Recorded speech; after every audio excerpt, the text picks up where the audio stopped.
everybody, Bobby here, and it's been a weird 3 days. But, happy Halloween! Yes, it's Halloween. And what's better fit for a movie to review than the original 1978 Halloween?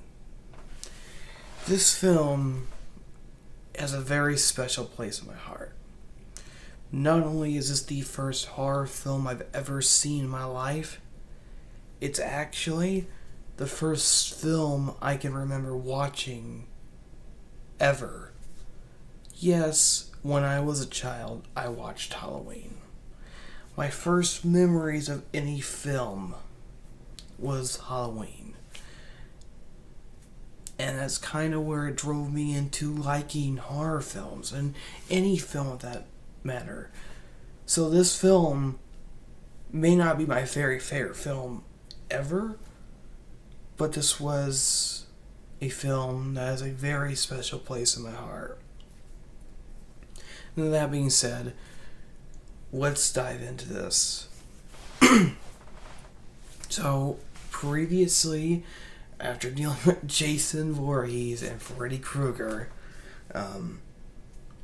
if you've seen the last two videos, you would know that I went deep into spoiler territory. I just spoiled the whole story right at the bat from those two films.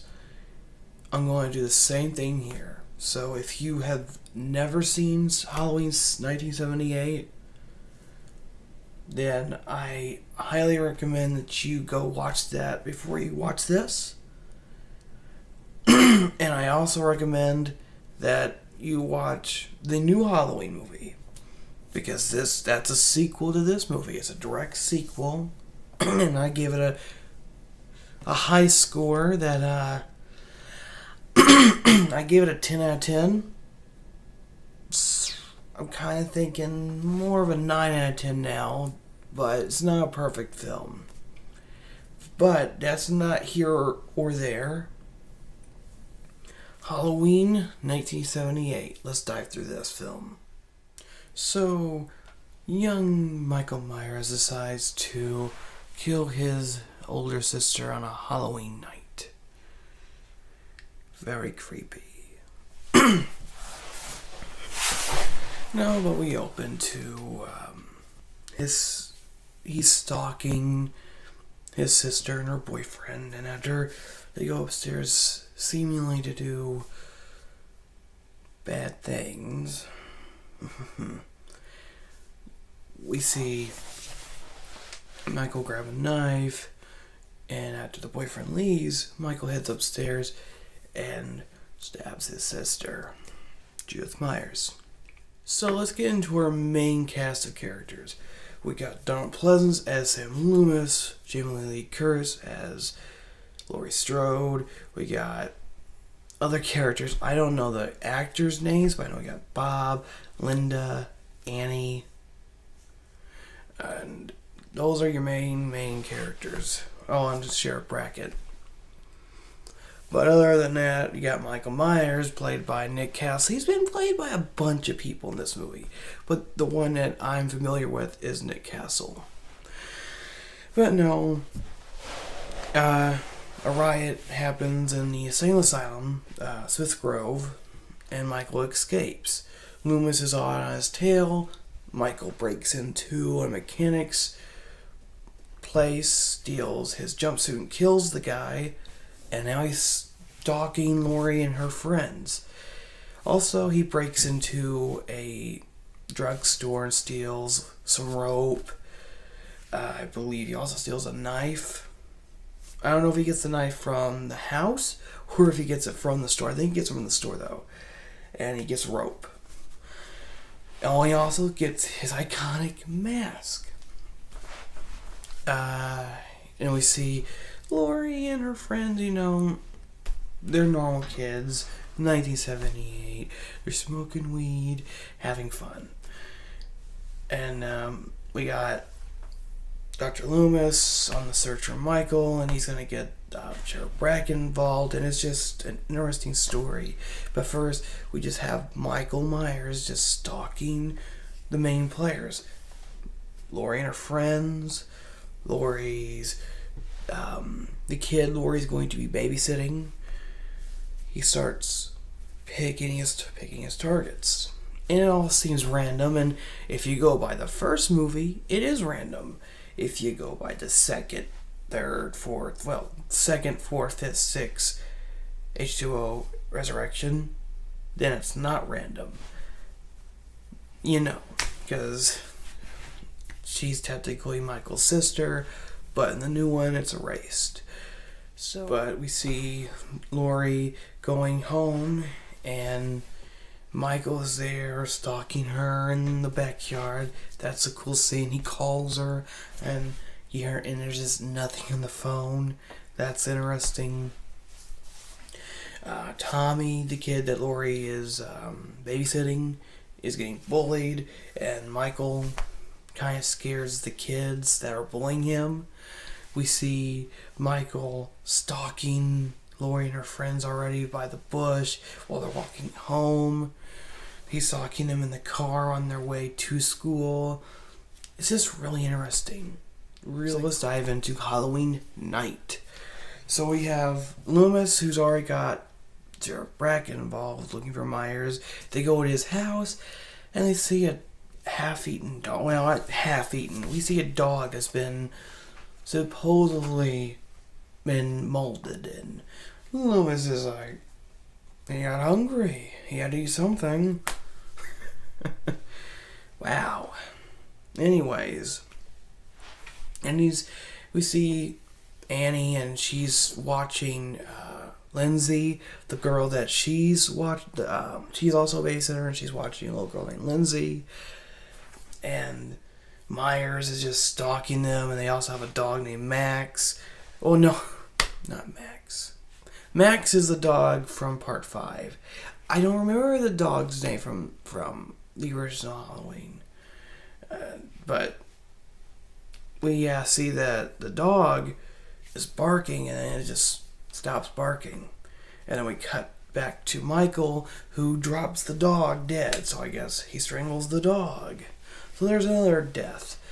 Okay, maybe not part of the kill count, but we got 2 dead people and 1 dead dog. Okay? So Annie is gonna get her friends over. So Linda and Bob are gonna come over. She's gonna pick up her boyfriend, and she's trying to get Lori. I think she was wanting to get Lori over there because they were gonna get Ben Tramer to come over there. Lori's, she's the good character. She wasn't gonna do that, so she ends up having to watch both Tommy and Lindsay. Lori does, and yeah, Annie ends up getting strangled in the car when she goes to pick up her boyfriend, Michael, gives her the good old strangle. And then when Bob and Linda get there, they start doing bad things, just like Michael's sister did all those Halloweens ago. And Bob goes downstairs, and there's Michael. Pops up in the dark out of the door and pins Bob to the wall with his knife. And he takes Bob's glasses, puts a sheet on, and now he's the ghost. Walks upstairs and strangles Linda while she's on the phone talking to Laurie Strode. And Laurie goes over there, sees all the dead bodies, and she sees, the Judith Myers tombstone over one of her friend's body. We see another one in the closet, and another one I believe is tied up. And there's Michael, who scares her, and she falls down. She's limping. She's trying to get in the house. And we get the fight between Laurie Strode and Michael Myers, as she's trying to protect both Tommy and Lindsay. And, Myers and her get into some pretty good scrapes. Michael slices her arm. She falls down the stairs. Michael tries to ambush her in the house. She stabs him with a knitting needle. He tries to corner her in the closet. She stabs him in the eye with a clothes hanger. All that stuff. Eventually, we begin to see an unmasked Michael Myers, which I could only explain as a guy with weird eyes, bulgy eyes. But yeah, Loomis finally steps his game up and actually finds Michael by when Laurie gets the kids to run out. They're screaming, and Loomis decides, I'm gonna go over there. And he saves Laurie right before Michael's about to kill her. Loomis is there and he shoots him 6 times. I shot him 6 times. And Michael falls off the balcony. Laurie says, was that the boogeyman? And Loomis says, yes, I believe it was. Looks down and Michael's gone, and you get the Halloween theme.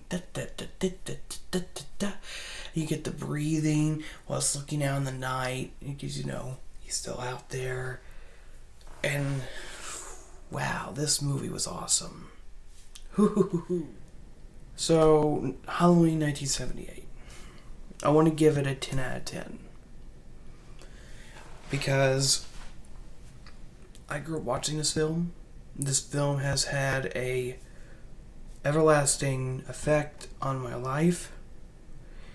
And without this film, I probably wouldn't do what I do today. This film is very special to me. It has a very important place in my heart. And I could not thank John Carpenter and Deborah Hill and every person who worked on this film enough. Because this film has changed my life.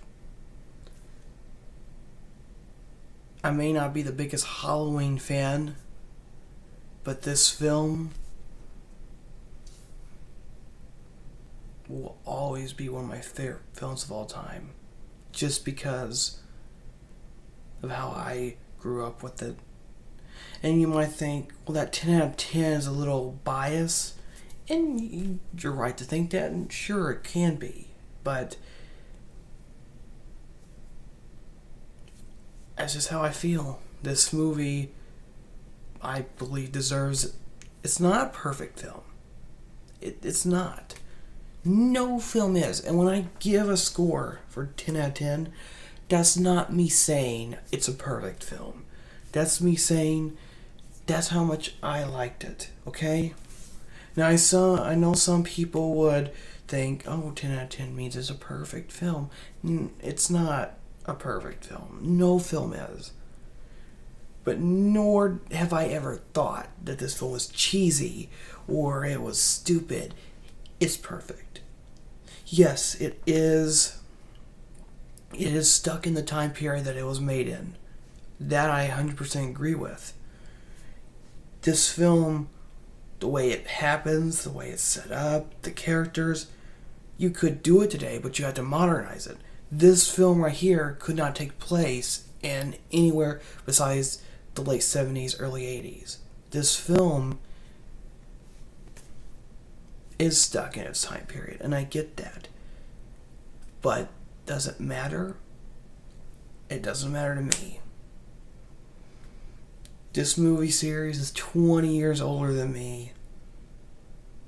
H2O came out the same year I was born.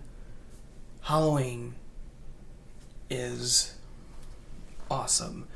And it's the right time of year to start watching it. So I'm going to head out of here. Mainly because I haven't had any real sleep in 3 days. I know I had fought Freddy Krueger in the dream world, but trust me, that was something completely different. I wouldn't count that as sleeping. I am exhausted. I also haven't been to the bathroom in a few days either, so I better go do that. Anyways, I hope you all have a very, very safe and happy Halloween. Get a lot of treats, make a lot of tricks, and I will see you in the next video. Bobby out.